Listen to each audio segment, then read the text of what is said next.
సక్రమ వినియోగము. నెక్స్ట్ నిధుల సక్రమ వినియోగము. నెక్స్ట్ 3 ఉపాధ్యాయ బదిలీలను నిర్వహించుట.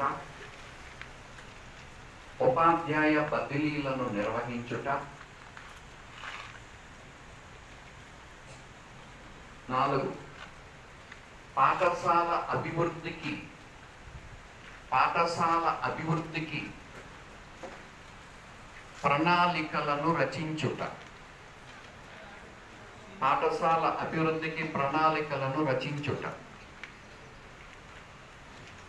పాఠశాల అభివృద్ధికి ప్రణాళికలను రచించుట. వినిపించట్లేదు నాకు. రైట్, అంటే ఎస్ఎంసి ఏ బాధ్యత చేపట్టదు అంటే ఎస్ఎంసి విధులు మళ్ళీ మీకు చెప్పకుండా రివర్స్ లో మీ చేత మీరు రాయించాం. అర్థం కదండి. రైట్, నెక్స్ట్ సెక్షన్ 22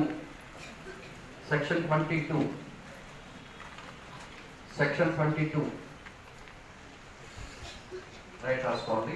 ప్రభుత్వం విడుదల చేసే నిధులకు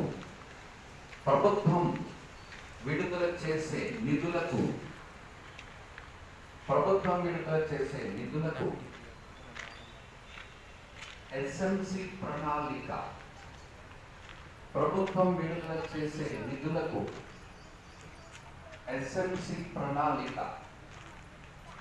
ప్రాతిపదికగా ఉండాలి. ప్రభుత్వం విడుదల చేసే